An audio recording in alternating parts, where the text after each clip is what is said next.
Glass shattered against Italian marble. Crimson vintage wine dripped from the pristine white lapel of Deegan Butler, the most ruthless crime syndicate boss on the eastern seaboard. In a ballroom filled with billionaires and assassins, a breathless, suffocating silence fell. At his feet cowered Blossom Lewis, a heavy-set, exhausted maid who had just signed her own death warrant. Or so everyone in the room thought. What the brutal kingpin did next didn't just defy all logic, it triggered a massive scandal that would completely dismantle an entire criminal empire. Chandelier crystals cast fractured prisms of light across the grand ballroom of the Butler estate, illuminating a gathering of the city's most dangerous predators.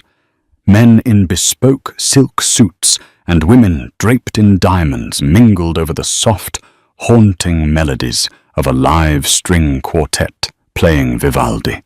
It was a scene of unparalleled luxury, but to Blossom Lewis, it was a waking nightmare of physical endurance. Blossom was a large woman. She had always been heavy, her body carrying the kind of soft, undeniable bulk that made her an easy target for cruel jokes and dismissive glances.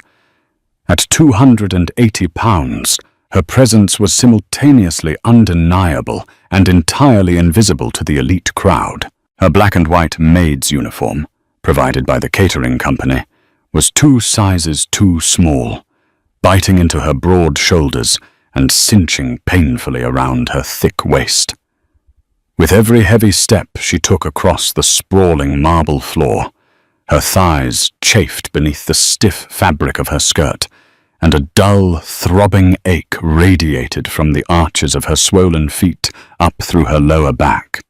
She was sweating profusely. The stifling heat of the crowded room, combined with the immense physical effort of carrying heavy silver trays loaded with crystal flutes for over 8 hours, had left a damp sheen of perspiration across her forehead and upper lip. She breathed in shallow, ragged gasps, trying desperately to remain unobtrusive. In the world of high society, a fat servant was merely an obstacle, a cumbersome piece of furniture to be aggressively bypassed. She had spent the entire evening dodging the sharp elbows of cartel lieutenants and the careless backward steps of intoxicated socialites. To them, she was a non-entity, a slow-moving shadow that existed solely to replenish their champagne and spirit away their dirty napkins. "Move it, Lewis," hissed a sharp voice from behind her. It was the catering manager, a wiry, nervous man who looked like he was on the verge of a coronary. "Table 4 needs the Chateau Margaux, and for God's sake, wipe your face. You look like you just ran a marathon. Do not make eye contact with these people. Do you understand me? You are a ghost." Blossom nodded, too exhausted to form a verbal reply. She wiped her damp forehead with the back of her wrist, her chest heaving as she hoisted the massive, ornate silver tray. Upon it rested 6 delicate, impossibly thin crystal goblets and a freshly decanted bottle of 1995 Chateau Margaux, a red wine so expensive it cost more than her annual rent.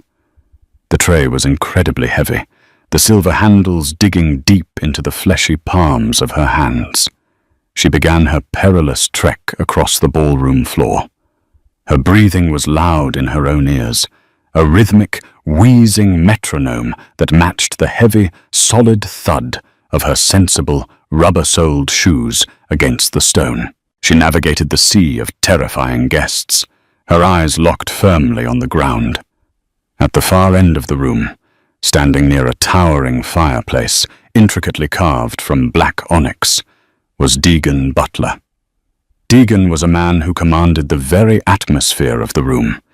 He was tall, impeccably built, with sharp, aristocratic features and eyes the color of forged steel. He radiated an aura of absolute terrifying authority. He was the head of the Butler family, a syndicate that controlled the docks, the unions, and the underground casinos from New York to Miami. Men spoke his name in hushed, fearful whispers. Beside him stood his underboss, Lorenzo Bianchi, a man whose reputation for casual, sadistic violence was well documented in the city's morgues. Lorenzo was currently laughing loudly, a harsh, grating sound, slapping a corrupt city alderman on the back. Blossom's path to Table 4 took her directly past this terrifying gathering. Her heart hammered against her rib cage, a frantic, trapped bird. Her arms were trembling under the immense weight of the tray. The muscles in her back screamed in protest. She just needed to take 10 more steps. Just 10 steps, set the tray down, and retreat to the sanctuary of the chaotic, steaming kitchen. 5 steps. She kept her eyes downcast, watching the polished black shoes of the mobsters. 4 steps. Her left knee, which had been troubling her all year due to her weight, gave a sudden, sharp twinge of fiery pain. She gritted her teeth, adjusting her center of gravity, her large frame swaying slightly. 3 steps. Lorenzo Bianchi, deeply engrossed in his own loud anecdote, took a sudden, aggressive step backward without looking. Blossom tried to stop. She tried to pivot her heavy body out of the way, but momentum and exhaustion betrayed her. Her rubber sole caught the edge of a thick imported Persian rug. Her bad knee buckled entirely under her weight. There was a fraction of a second where time seemed to suspend itself. Blossom felt the tray tip. She watched in wide-eyed, silent horror as the heavy silver platter slipped from her desperate, sweaty grip. The laws of gravity took hold with brutal efficiency. The crash was deafening. It sounded like a bomb detonating in the middle of a symphony. The heavy silver tray slammed into the marble floor with a sharp, ringing clang. The delicate crystal goblets shattered instantly into 1,000 jagged, glittering fragments. But the true catastrophe was the wine. The deeply pigmented, blood-red liquid erupted from the decanter in a violent wave. It bypassed the floor entirely, splashing upward and outward in a catastrophic arc, directly onto the chest of Deegan Butler. The 1995 Chateau Margaux soaked instantly into the pristine, custom-tailored white silk of Deegan's dress shirt and the lapel of his charcoal suit jacket. It looked like a massive, jagged gunshot wound. Blossom hit the floor hard, her heavy knees absorbing the brutal impact of the marble. She landed amidst the sea of broken glass, a sharp shard slicing cleanly through the thick fabric of her stockings and biting deeply into her calf. But the physical pain was nothing compared to the absolute, freezing terror that seized her heart. The music stopped abruptly. The lively chatter of 300 guests was snuffed out in a single heartbeat. The silence that followed was heavy, absolute, and filled with a suffocating dread. Every single eye in the vast ballroom snapped to the spectacle near the fireplace. Blossom knelt in the puddle of wine, her chest heaving, her hands shaking violently. She couldn't breathe. She couldn't think. Her large frame was curled over, making herself as small as physically possible, waiting for the inevitable bullet. She was a fat, clumsy maid who had just humiliated and assaulted the most dangerous man on the eastern seaboard in front of his entire criminal empire. She knew, with absolute certainty, that she was going to die on this floor. Lorenzo Bianchi was the first to react. His face twisted into a mask of pure, unadulterated fury. "You stupid fat cow," he roared, the sound echoing off the vaulted ceilings. He lunged forward, his hand diving inside his tailored jacket, his fingers closing around the grip of his concealed firearm. "I'll blow your miserable head off right here." Blossom squeezed her eyes shut, a pathetic whimper escaping her lips. She threw her thick arms over her head, bracing for the explosive crack of the gunshot. She thought of her small, cramped apartment. She thought of her unpaid bills. She thought of how her life was going to end over a spilled bottle of fermented grapes. "Lorenzo." The voice was not loud. It was low, calm, and terrifyingly smooth, but it carried the absolute weight of a royal decree. Lorenzo froze instantly, his hand still inside his jacket. He looked at his boss, his chest heaving with adrenaline. "Boss, she—" "I said," Deegan Butler repeated, his voice dropping a fraction of an octave. "Stand down." A collective, silent gasp seemed to ripple through the room. Blossom, trembling uncontrollably, slowly lowered her arms and opened her eyes. Deegan was staring down at his ruined suit. He took a slow, deliberate breath. He did not yell. He did not reach for a weapon. Instead, he reached into his pocket and pulled out a dark silk handkerchief, calmly dabbing at the dripping red liquid. Then his cold, steely gaze shifted downward, locking on to the trembling, massive woman kneeling in the shattered glass. Blossom felt a cold sweat break out over her entire body. His eyes were unreadable, devoid of the burning anger she expected. They were calculating, piercing. They seemed to look right through her flesh, right down to the terrified marrow of her bones. Deegan stepped forward. The crunch of glass beneath his leather shoes sounded like a death knell. He stopped right in front of her. Blossom squeezed her eyes shut again, waiting for a kick, a blow, the cold press of a gun barrel against her forehead. Instead, a strong, firm hand clamped around her upper arm.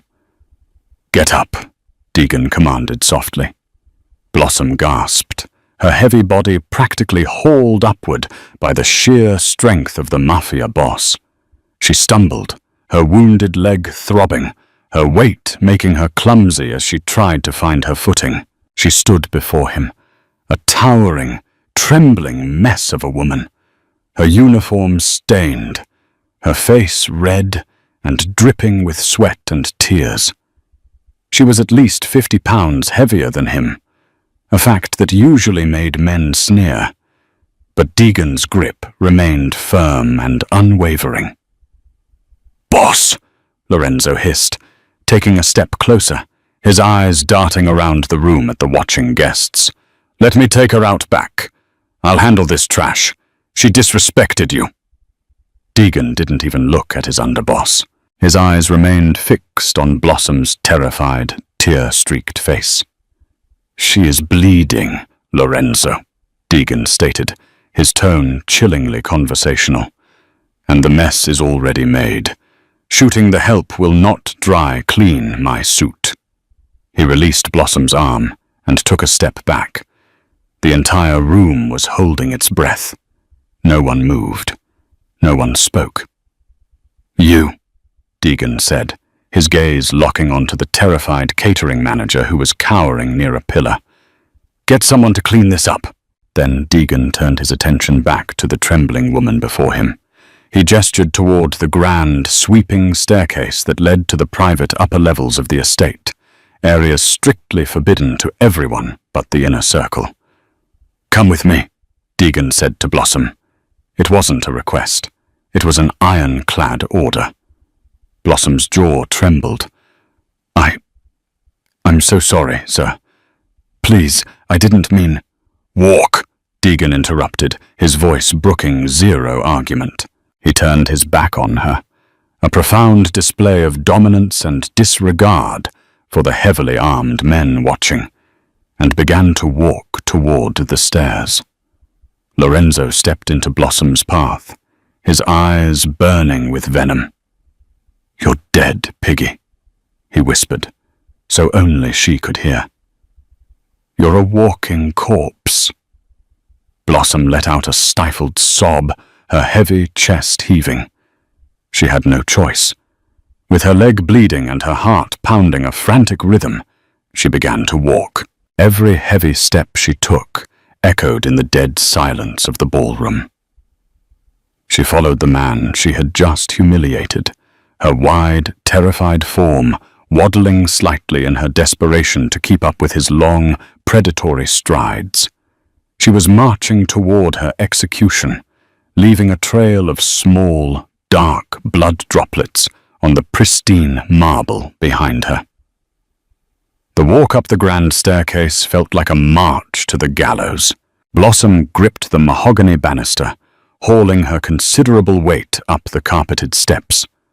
Her lungs burned, and her thick thighs ached fiercely with every movement. Ahead of her, Deegan Butler moved with the fluid, silent grace of a shark gliding through dark water. The ruined white shirt clung to his broad shoulders, a stark, violent contrast to the opulent, dimly lit hallway of the second floor. He didn't look back to see if she was following. He didn't need to. Where would she run? The estate was an absolute fortress, heavily guarded by men armed with automatic rifles. She was trapped. At the end of the long corridor, Deegan stopped before a pair of heavy, intricately carved oak doors. He pushed them open and stepped inside, disappearing into the shadows. Blossom hesitated at the threshold. Her hands were shaking so badly she could barely clench her fists. She squeezed her eyes shut, took a ragged breath that tasted of copper and fear, and lumbered into the room. It was a vast, commanding private study. Walls lined with dark, leather-bound books stretched toward a high, coffered ceiling. A massive mahogany desk dominated the center of the room, behind which sat a large window overlooking the dark, sprawling grounds of the estate. The only light came from a green glass banker's lamp on the desk and the low, flickering flames of a gas fireplace. Deegan stood near the desk. He shrugged off his ruined suit jacket, tossing it carelessly over a leather armchair. He then began to unbutton his stained silk shirt, his movements precise and unhurried. Blossom stood rigidly by the door, trying to make her large body blend into the dark wood paneling. Her breathing was a loud, frantic wheeze in the quiet room. "Mr. Butler," she stammered, the words tearing from her throat. "I swear to God it was an accident. I lost my footing. I'm clumsy. I've always been clumsy. Please, please don't kill me. I have nothing. I'm nobody. Just let me go. I'll never say a word about this place." Deegan finished unbuttoning his shirt and pulled it off, revealing a chest heavily scarred by a life of immense violence. He ignored her entirely. He walked over to a dark wooden cabinet, opened it, and retrieved a clean, black button-down shirt. As he pulled it on, he finally turned to face her. He didn't look angry. He looked entirely calm, which somehow terrified Blossom even more. He walked over to a small crystal decanter on a side table, poured a glass of amber liquid, and walked back toward her. Blossom shrank back, her heavy shoulders hitting the oak door. She braced herself for the liquid to be thrown in her face, or for the glass to be smashed against her temple. Instead, Deegan stopped a few feet away and held the glass out to her. Blossom stared at it, uncomprehending. Her round, fleshy face was a mask of utter confusion. "Drink," Deegan commanded quietly. "You are hyperventilating. You're going to pass out, and I don't feel like dragging 280 pounds of dead weight off my carpet." The blunt assessment of her size made her flinch inwardly, a sharp sting of familiar humiliation piercing through her terror. Her trembling, chubby hand reached out and took the heavy crystal glass. Her fingers brushed against his knuckles. His skin was warm, his grip steady. She brought the glass to her lips and swallowed the whiskey. The alcohol burned a fiery trail down her throat, hitting her stomach like a hot coal. It forced a harsh cough from her lungs, but it achieved its purpose. The frantic buzzing in her head began to slow. "Sit down," Deegan said, gesturing to a heavy leather wing-back chair near the fire. Blossom limped over, her wounded leg throbbing aggressively. She sank into the chair. The furniture creaked under her substantial weight, a sound she was usually deeply embarrassed by. But right now, survival trumped shame. She clutched the empty glass in both hands, resting them on her wide lap. Deegan did not sit. He leaned against the edge of his mahogany desk, crossing his arms over his chest, his steely eyes studying her with an intensity that made her skin crawl. He was evaluating her, measuring her. "Blossom Lewis," he said suddenly. Blossom froze. The blood drained entirely from her face. The glass slipped from her numb fingers, thudding softly onto the thick Persian rug. How did he know her name? The catering company strictly used first-name-only badges to protect the privacy of the staff. She was just B on the cheap plastic tag pinned to her chest. 32 years old, Deegan continued, his voice devoid of inflection, reciting facts as if reading from a dossier. Unmarried. No children. You live in a rent-controlled apartment in the South Ward. You work 3 jobs, catering, overnight data entry, and weekend shifts at a laundromat. And your father was Arthur Lewis. Blossom's breath hitched. A cold, heavy stone settled deep in her gut. Her father had been dead for 6 years. He was a quiet, nervous man who worked as an accountant. He had died of a sudden, massive heart attack when Blossom was 26. I don't know what you're talking about, she lied, her voice a thin, pathetic squeak. Deegan pushed off the desk and walked slowly toward her. He stopped right in front of her chair, towering over her. He reached out and placed a hand on the armrest, leaning in close. He smelled of expensive cologne, clean linen, and an underlying scent of pure, unadulterated danger. "Do not lie to me, Blossom," he warned, his tone dangerously soft. "Your father, Arthur, was a brilliant man. He was also a thief. Before he died, he was the primary bookkeeper for my uncle, a man who ran the Western Territories for this family. Your father skimmed nearly $4 million, and more importantly, he took the master ledger, a book detailing every bribe, every corrupt judge, every buried body in this city." Blossom shook her head frantically, her double chin trembling. "No, my father was a good man. He never had any money. We lived in poverty. He worked at a normal firm." "He worked for us," Deegan corrected harshly. "And when my uncle discovered the theft, Arthur suffered a very sudden, very fatal heart attack before we could extract the location of the ledger. We searched his home. We searched his accounts. Nothing. The ledger vanished." Deegan stood up straight, his dark eyes locking onto her, terrified, tear-filled ones. "For 6 years, my family has been looking for that book, because if it falls into the hands of the feds, or worse, the Russian syndicate moving into the docks, my empire crumbles." Blossom was crying openly now, the tears tracking through the sweat and grime on her cheeks. "I don't have it," she sobbed, her large frame shaking with grief and fear. "I swear on my life. When he died, he left me nothing but debt. I don't have your book. Please believe me." Deegan stared at her for a long, agonizing moment. The silence in the study was absolute, save for the crackling of the gas fire and Blossom's wet, ragged breathing. Then Deegan Butler did something that shocked her even more than sparing her life in the ballroom. The corners of his mouth twitched upward into a faint, grim smile. I know you don't have it, Deegan said quietly. If you had $4 million and a blackmail ledger, you wouldn't be hauling trays of wine on swollen ankles in a uniform that cuts off your circulation. Blossom blinked, stunned. Then why am I here?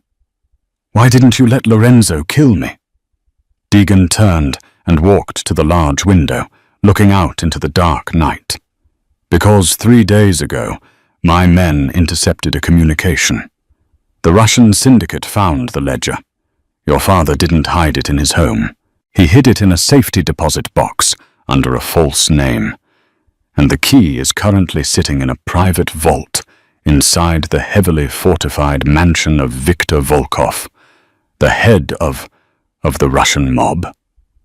He turned back to face her, the firelight catching the sharp, predatory angles of his face. Volkov is throwing a massive charity gala tomorrow night at his estate, Deegan explained, his voice turning strictly to business. Security will be impenetrable. Biometrics, armed guards, facial recognition. Every member of my family, every soldier, every known associate is banned and would be shot on sight. Blossom stared at him, her mind struggling to process the flood of impossible information. What does this have to do with me? Deegan walked back to her chair. He looked down at her large, slumped, exhausted figure. He looked at her sensible scuffed shoes, her stained apron, her messy hair, and her substantial bulk. Because, Deegan said softly, a dark, brilliant madness dancing in his eyes, Viktor Volkov hired the exact same catering company we did for tonight, and you, Blossom Lewis, are the most invisible creature on this earth. Blossom's jaw dropped. The realization hit her like a physical blow to the chest. People don't look at you, Deegan continued, his voice blunt and utterly ruthless. They look through you. They step around you. To men like Volkov, a fat, clumsy maid is less than human. She is a prop, a piece of the background. No one will look twice at you. No one will search you. You are going to walk right into Volkov's estate tomorrow night. Blossom gripped the arms of the chair, her knuckles turning white. No. No, I can't. I'm not a spy. I drop things. I can't even carry a tray of wine.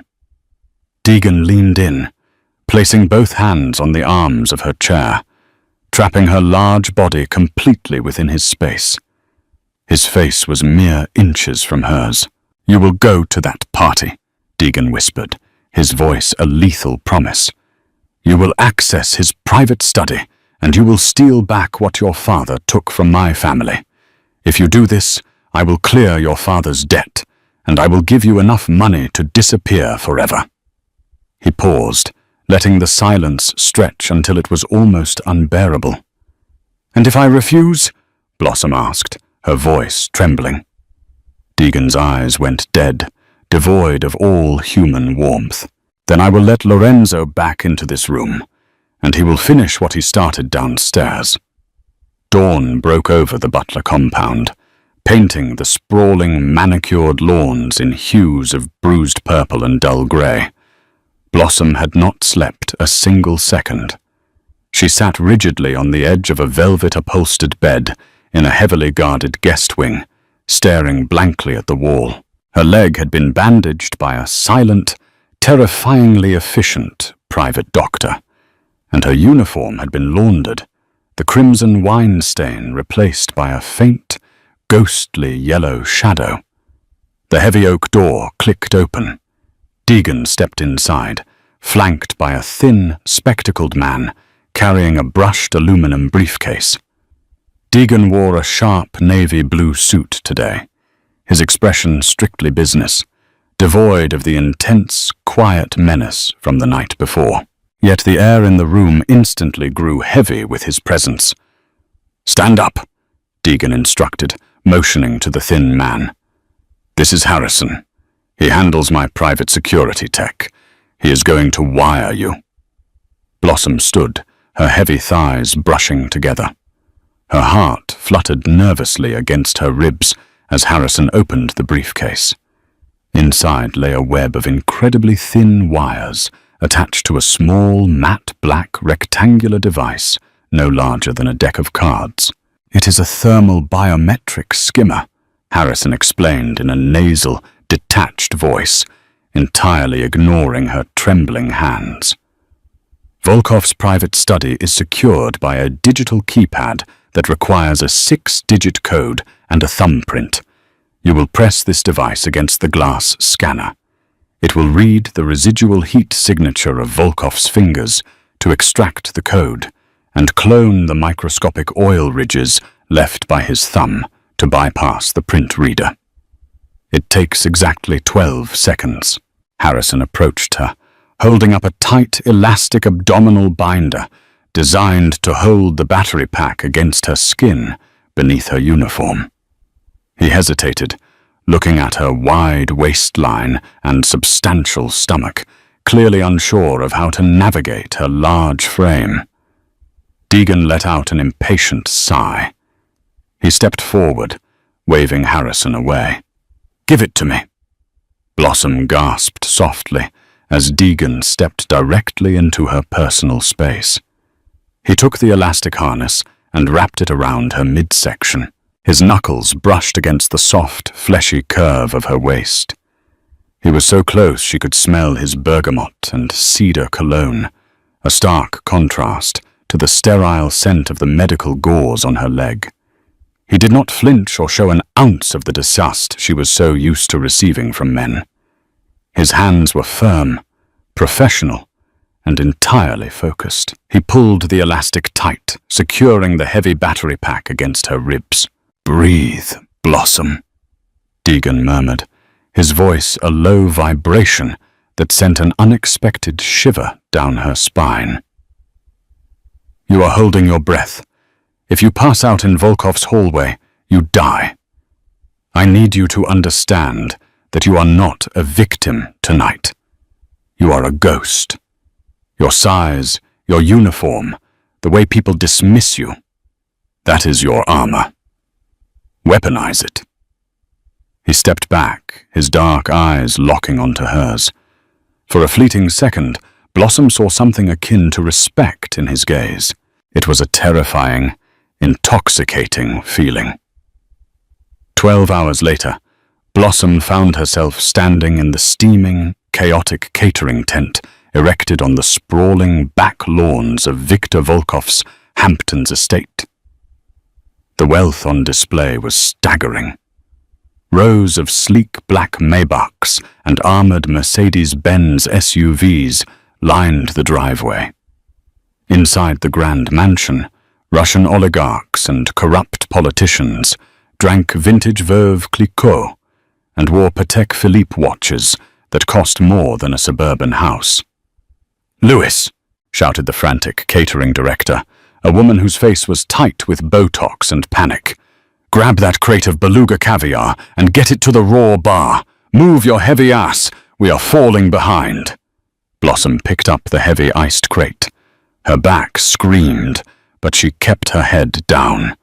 She waddled toward the mansion's rear service entrance, her heart hammering a frantic rhythm against the battery pack strapped to her ribs. Just as Deegan had predicted, she was entirely invisible. Heavily armed guards, speaking rapid Russian, stood at every doorway, their eyes scanning the affluent guests. When Blossom approached, lugging the heavy crate, sweating profusely, they didn't even look at her face. One guard, a massive man with a scar slicing through his eyebrow, simply sneered and stepped aside to avoid brushing against her bulky form. "Out of the way, cow," he muttered in heavily accented English, treating her like a piece of moving furniture.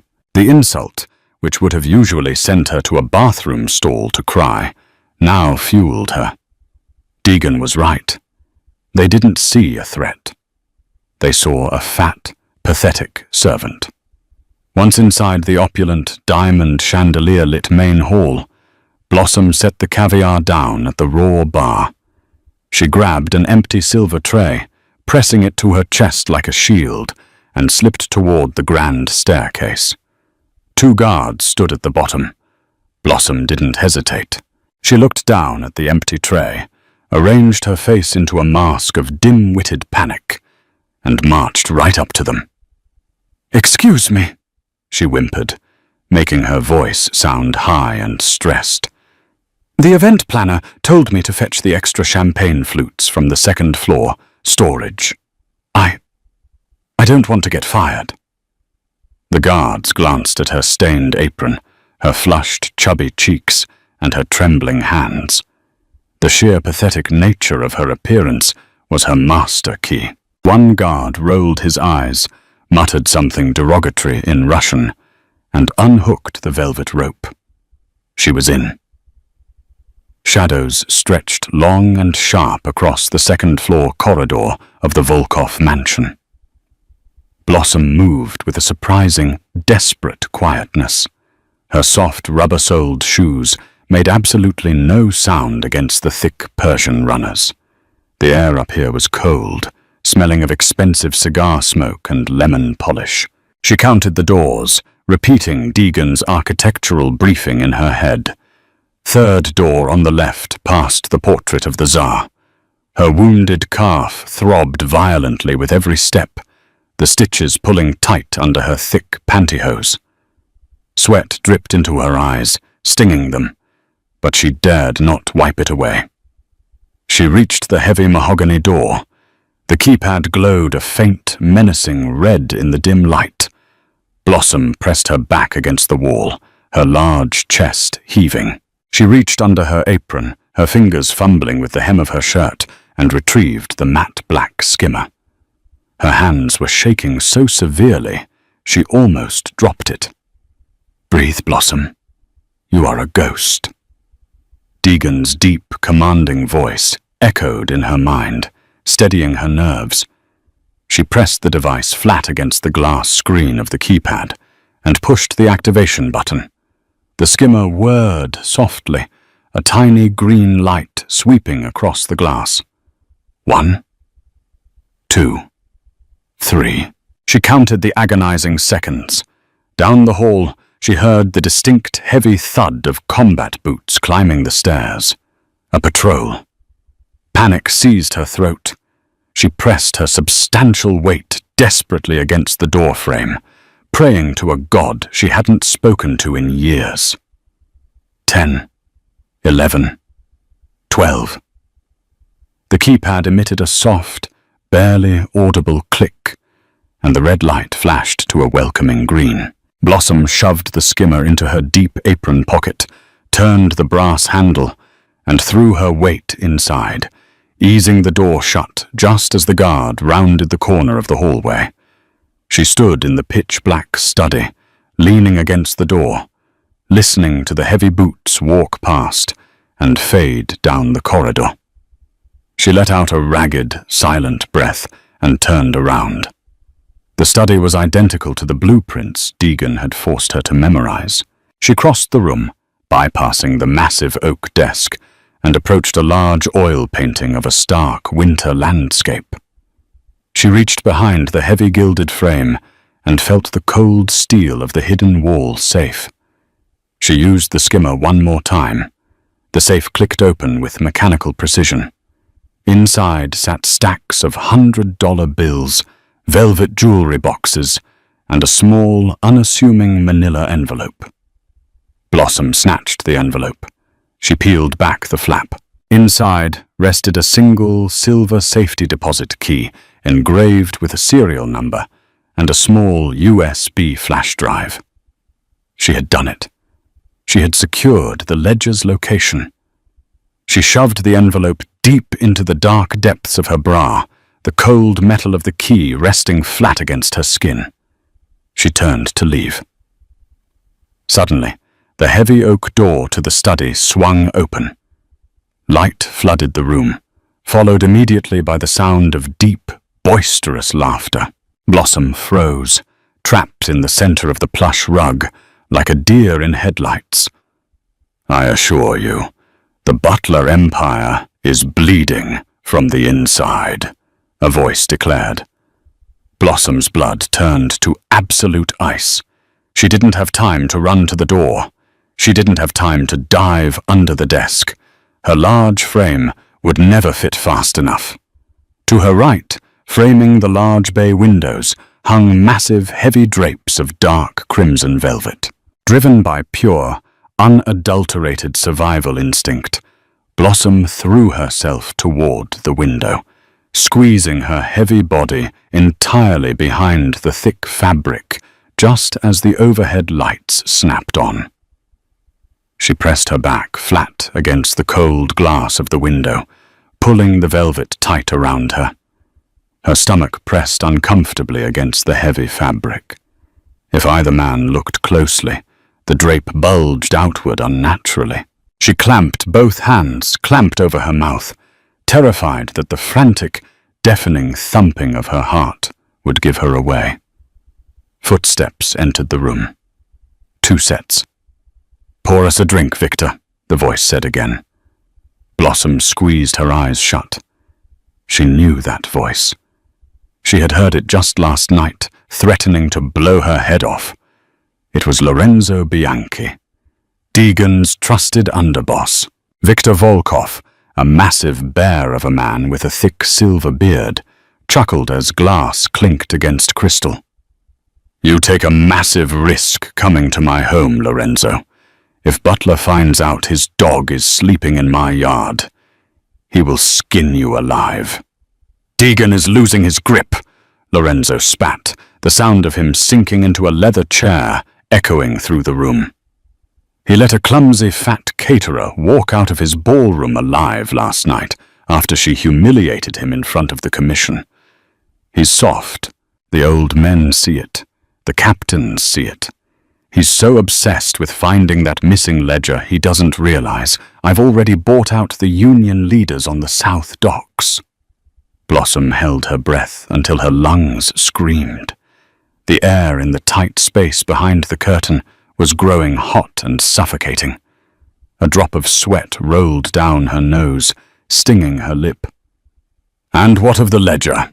Volkov asked, his heavy Russian accent curling around the syllables. "Let Deegan chase ghosts," Lorenzo sneered. "By the time he figures out you have the key, we will have already assassinated him. Thursday night. The shipment at Pier 44. I've pulled his loyal guards off the rotation. It will just be me, him, and your sniper. Once Deegan is dead, I take the family, you keep the ledger to ensure my loyalty, and we split the eastern ports 60-40. "Agreed," Volkov rumbled. Glasses clinked, a toast to murder. Behind the curtain, Blossom's mind raced. Lorenzo was a traitor. He was planning to murder Deegan in exactly 2 days. Suddenly, the smell of burning tobacco drifted into her hiding spot. Volkov had lit a cigar. "Now," Volkov said, his voice dropping to a dangerous, suspicious low, "why does my study smell like cheap catering sweat?" Blossom's heart stopped. Heavy, deliberate footsteps began moving toward the window. Heavy, deliberate footsteps shook the floorboards as Victor Volkov closed the distance between the center of the study and the crimson drapes. Blossom squeezed her eyes shut so tightly she saw bursts of white light behind her eyelids. Her chest burned with the agonizing need to draw a breath, but she remained frozen. She was acutely aware of her large body, the way her stomach pressed firmly against the heavy velvet, convinced that even the slightest tremor would spell her immediate doom. The pungent, earthy smell of the Russian mobster's premium cigar smoke drifted through the small gap in the fabric, stinging her nostrils. He was close enough now that she could hear the raspy, wet sound of his breathing. Volkov raised his massive hand, his thick fingers brushing the edge of the velvet drape. Suddenly, a frantic, thunderous pounding erupted against the heavy oak doors of the study. "Mr. Volkov, sir!" a voice screamed in panicked, rapid-fire Russian. Volkov paused, his hand dropping from the curtain. He turned his massive head towards the door. "What is it?" he barked, his heavy accent thick with irritation. The door burst open. One of the heavily armed guards stood in the threshold, his face pale, pointing frantically down the hallway. "An explosion, sir! In the catering kitchen. The industrial gas lines ruptured. The entire back wing is catching fire, and the guests are panicking." Lorenzo Bianchi shot up from his leather chair, his glass of whiskey sloshing onto the expensive rug. "A fire? Are you out of your mind, Victor? If the local fire department brings the police here, we are exposed." Volkov cursed loudly, a string of violent Russian expletives echoing off the high ceilings. He tossed his lit cigar into a heavy crystal ashtray on his desk.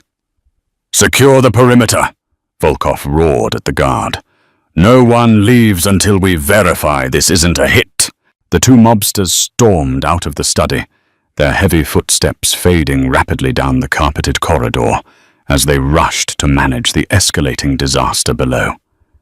The heavy oak door slammed shut behind them, leaving the study plunged back into quiet, dim shadows.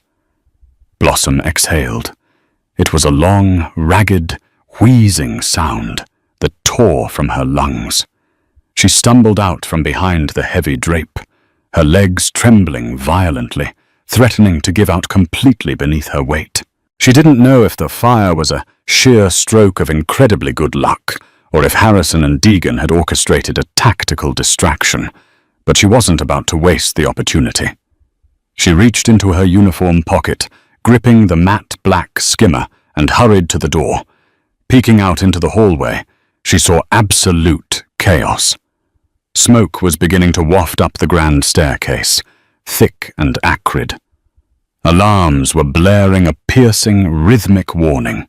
The previously impenetrable security detail was now scrambling, shouting orders over the radios, trying to evacuate billionaires and politicians while putting out a massive grease fire. Blossom stepped into the hallway. She didn't run.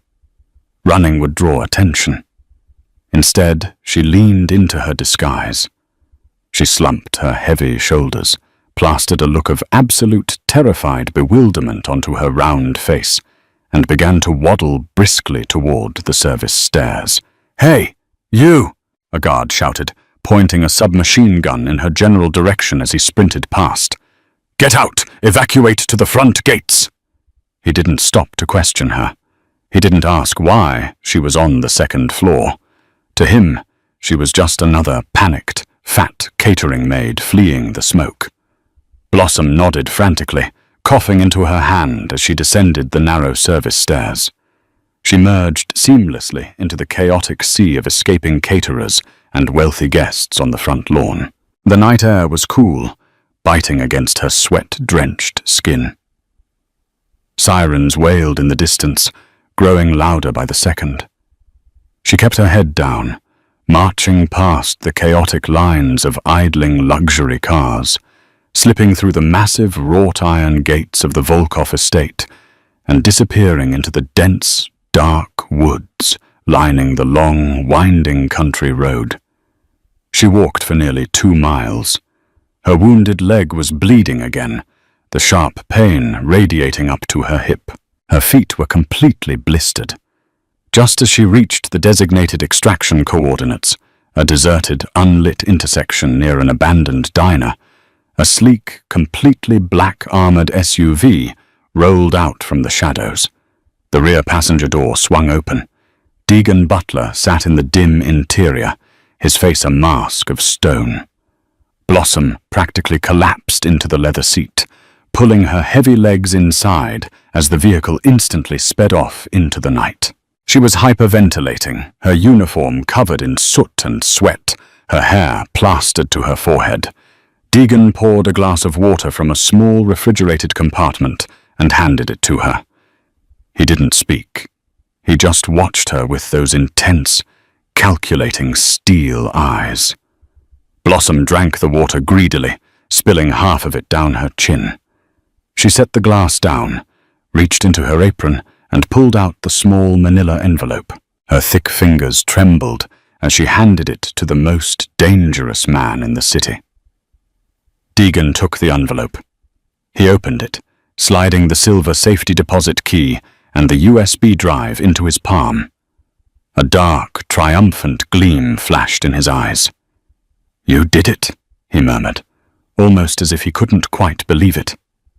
He looked up at her, really looking at her. "You actually pulled it off, Blossom."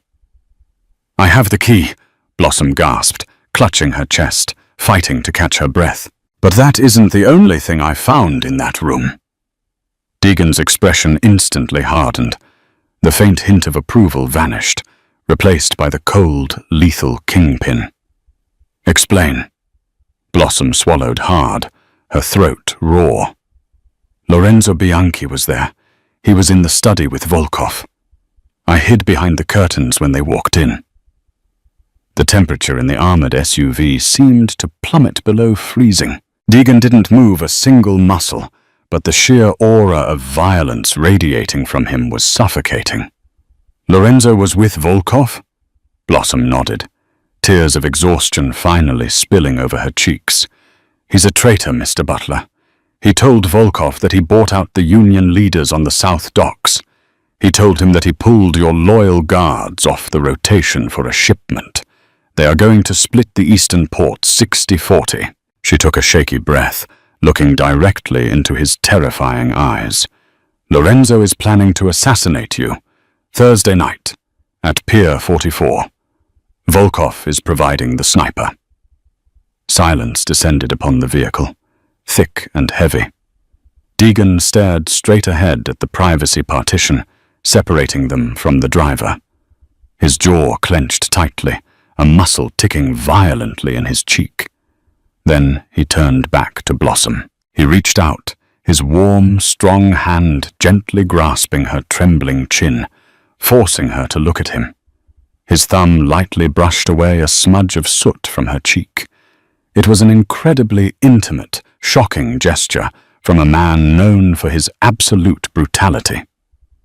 "You saved my empire tonight, Blossom," Deegan said, his voice a low, vibrating rumble that sent a flush of heat straight through her exhausted body.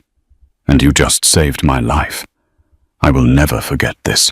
The fog rolled off the dark, churning waters of the Atlantic Ocean, blanketing Pier 44 in a thick, eerie, grey soup. It was Thursday night. The massive steel shipping containers loomed like geometric mountains in the mist. Deegan Butler stood near the edge of the dock, wearing a long black wool overcoat, his hands resting casually in his pockets. The salty, freezing wind whipped at his dark hair. A few yards away stood Lorenzo Bianchi, looking relaxed, confident, and entirely pleased with himself. "The shipment is late, boss," Lorenzo noted, checking his expensive gold watch. He casually stepped out of the direct line of sight of the towering crane to his left, the exact spot where Volkov's sniper was supposedly waiting. Deegan did not turn around. He kept his eyes on the black water. "Is it Lorenzo, or is it exactly on time?" Lorenzo frowned, a flicker of unease crossing his features. "I don't follow, Deegan." Deegan slowly turned to face his underboss. There was no anger in his eyes. There was only the cold, empty void of an apex predator looking at its prey. 60-40, Lorenzo, Deegan said, his voice echoing off the damp steel containers. "That was the split you agreed to with Volkov, wasn't it? A bit greedy. I would have thought Volkov would demand at least 55 for providing the sniper." Lorenzo froze completely. The blood drained from his face, leaving him looking like a polished wax corpse.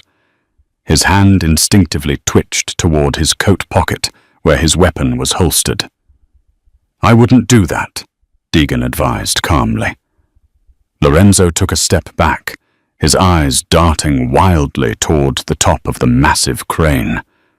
"Take the shot!" Lorenzo screamed into the fog. "Take the damn shot!" Nothing happened. Only the sound of the ocean waves crashing against the wooden pylons answered him. Deegan reached into his coat and pulled out a heavy, high-powered rifle scope. He tossed it onto the wet concrete at Lorenzo's feet. It clattered loudly. "Your sniper is currently resting at the bottom of the bay, Lorenzo, along with the 3 Union leaders you attempted to buy out on the South Docks." Heavy footsteps echoed from the shadows of the shipping containers. 24 of Deegan's most loyal, heavily armed enforcers stepped out of the fog, forming an inescapable ring around the traitor. Lorenzo fell to his knees, his hands trembling violently, the realization of his absolute doom crushing him. "Deegan, please. It was a mistake. Volkov manipulated me." Deegan walked slowly toward the kneeling man. He looked down at Lorenzo with absolute disgust. "You called her a fat, clumsy cow. You threatened to blow her head off." Deegan tilted his head, a dark, menacing smile curving his lips. "That woman outsmarted you, outmaneuvered Volkov, and dismantled your pathetic little coup without firing a single bullet." Deegan turned his back on Lorenzo and began to walk away into the fog. He didn't look back as he gave the final order. "Handle him."